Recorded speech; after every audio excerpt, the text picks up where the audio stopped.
Nothing stuck to mafia boss John Gotti, who evaded justice for years by bribing and threatening jurors and witnesses. That earned him the name the Teflon Don, after one of the slipperiest materials on Earth. Teflon was in the spacesuits the Apollo crew wore for the moon landing, in pipes and valves used in the Manhattan Project, and maybe in your kitchen as the non-stick coating on frying pans and cookie sheets. So what is this slippery solid, and why doesn't anything stick to it? Teflon is a brand name for polytetrafluoroethylene, or PTFE. It was stumbled upon accidentally in 1938 by a 27-year-old American chemist named Roy Plunkett, while he was trying to develop a non-toxic refrigerant fluid for DuPont, a chemicals company. The strange white substance that formed inside his lab canister was chemically inert, meaning it wouldn't react with other substances. It also had an extremely low coefficient of friction, making other materials slide right off it. Teflon's properties make it perfect when you need something slippery, chemical resistant, or waterproof, which means it has a lot of applications. It can be found all over the place, as a coating on raincoats, industrial ball bearings, artificial joints, circuit boards, and even the Rocky Mountains-themed roof of the Denver International Airport. The incredible properties of PTFE come from its molecular structure.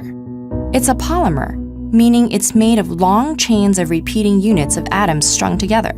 A PTFE chain has a backbone of carbon atoms, each of which is attached to two fluorines. The fluorine atoms surround the carbon like armor, spiraling around the chain, and the bond between carbon and fluorine is incredibly tight. Like a couple that ignores everyone except each other, carbon and fluorine interact so strongly that the normal intermolecular forces that help substances stick to each other don't stand a chance. Even the famously adhesive feet of geckos usually can't get a grip. But wait, if PTFE doesn't stick to anything, how can it be so firmly attached to something like a pan? One method involves sandblasting the pan or etching it with chemicals to make it rough. Then a special primer is applied, which acts like glue. Its exact composition is a trade secret, guarded by each manufacturer. The pan is sprayed with liquid PTFE and heated to around 800 degrees Fahrenheit. The layers then solidify into a smooth, slick coating. When you later cook eggs in this PTFE-coated pan, the extra-tight carbon-fluorine bonds just ignore the water and fat and protein molecules in the eggs. Without those interactions, the food just slides around without sticking. You might wonder if it's safe to cook in a PTFE-coated pan. The answer is yes, if you're careful. PTFE is stable at moderate temperatures, like you'd use to cook eggs or fish. But above 500 degrees Fahrenheit, it starts to degrade, and heating it further releases fumes that can make you feel sick.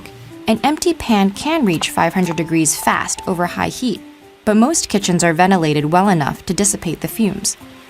People used to also think that accidentally consuming PTFE that flaked off a scratched pan was bad for you, but the current consensus is that it's harmless. Because PTFE doesn't interact with other chemicals very well, it isn't thought to break down inside your body. Whether it's safe to manufacture Teflon is another story. DuPont and its spin-off company, Chemours, now face lawsuits worth millions of dollars. They've been accused of polluting the environment for decades and exposing employees and local communities to health risks associated with a toxic chemical called PFOA. That chemical was involved in manufacturing Teflon. As for John Gotti, in 1992, the mob boss was finally convicted of 5 counts of murder, among other charges. That prompted the head of the FBI office in New York City to announce, "The Teflon is gone. The Don is covered in Velcro and all the charges stopped."